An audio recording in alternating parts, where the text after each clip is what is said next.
10 लाख जमा कले मिलिबो 4 लाख सुध। एफडी उपरे अधिक सुध देउची एसबीआई। समय अनुसार भिन्न भिन्न रही सुध हार। टंका को सुरक्षित रखिया विभिन्न बैंक रे जमा खाता खोलती ग्राहक। तेबे भिन्न भिन्न बैंक रो सुध हार मध्य अलग अलग रही था। देशर बृहत्तम बैंक एसबीआई उपरे लक्षाधिक लोक विभिन्न कारण पर निर्भर करिथांती। लोन हेउबा टंका जमा रखिबा एसबीआई उपरे भरोसा करती लोके। वर्तमान एसबीआई साहाय्य रे ग्राहक माने कोनोसी समस्या बिना बड़ टंका रोजगार करिपरिबे। एही योजना रे 7 दिनरु 10 वर्ष पर्यंत विभिन्न कार्यकलाप पई टंका जमा करा जाय परिबो। एथिरे भल सुध मध्य देई थाए बैंक।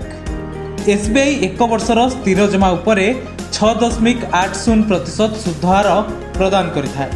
ताहा हेउची जदि केही 10 लाख टंका जमा करती तेबे से मैच्योरिटी समय रे 10,69,735 टंका पाइबे। यार अर्थ आपण सुधरु 69,753 टंका पाइबे। एसबीआई स्थिर जमा उपरु सुध हार को 2 वर्ष पाई 7% को ह्रास करिछि। वर्तमान जदि केही 2 वर्ष पाई 10 लाख टंका जमा करती तेबे तांकु 11,46,881 टंका मिलिबो। सुधरु आय हेउची 1,48,881। सेहीपरि एसबीआई वर्तमान 3 वर्षर स्थिर जमा उपरे 6.75% सुध प्रदान करुछि।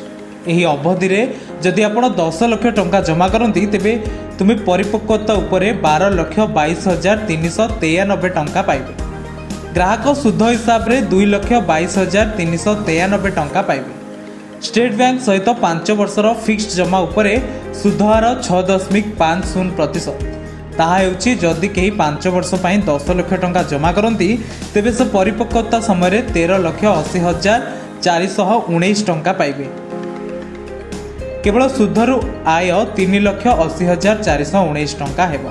साधारण ग्राहकों अपेक्षा वरिष्ठ नागरिक मानकु 0.50% अधिक सुध प्रदान करा जाए।